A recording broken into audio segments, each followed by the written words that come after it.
Well, I've been sentenced to 18 days suspension, which is 4 more than a fellow in 2005, as you've just been saying, got for showing people around the House of Commons.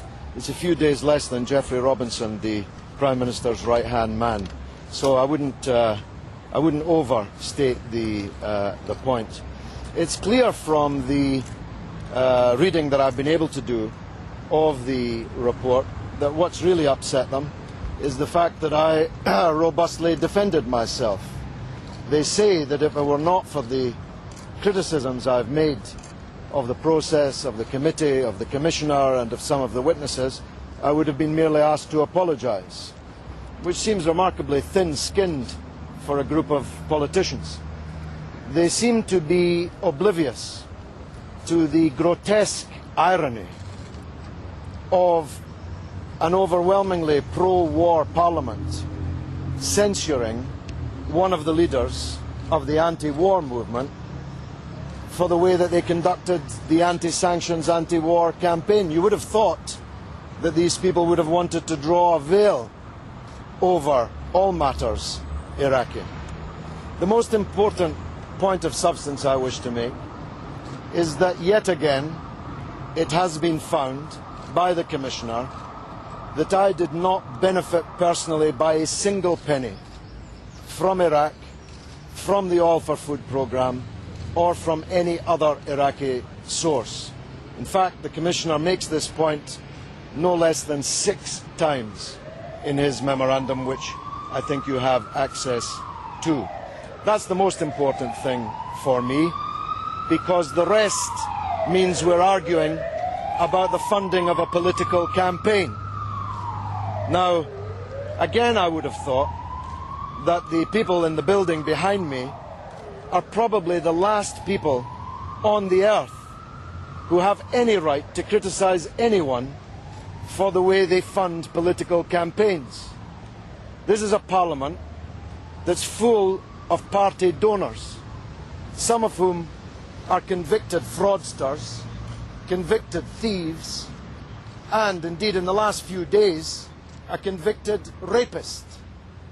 This is a Parliament full of politicians who have refused to hold any inquiry into a war which has cost the lives of hundreds of thousands of people, but has spent 4 years inquiring into one of the leaders of the anti-war movement, only to give him 18 days suspension, and not for the reasons complained of, but because of the robust way in which I defended myself. In other words, I should have kept quiet and allowed my betters to dictate to me. Well, I'm sorry, that's not the way I work. I challenged everything that Sir Humphrey and Sir Bufton and Sir Tufton put to me, because the points they were putting to me, and this is now acknowledged in its most important respects, were false. I will not allow people to make false allegations against me. I just give you one and then I'll take your questions. I just give you one. Sir Humphrey, or whatever his name is, the Parliamentary Commissioner, put to me that £13,000 had been paid by the Mariam appeal to someone called E. Lang, E.L.A.I.N.G. He put to me that this may have been my former wife, Elaine Galloway, a respected civil servant working in the Chancellor of the Exchequer's office in the Treasury, on the basis that E. Lang could be altered on a cheque to Elaine Galloway. This turned out to be, and by the way, when I asked him who had made that allegation, he said he couldn't remember.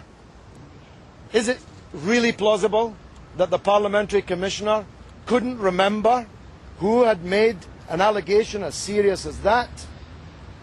It turned out that E. Lang was the personal assistant of the Director of Operations of the Mariam Appeal, who'd worked for him for 13 months.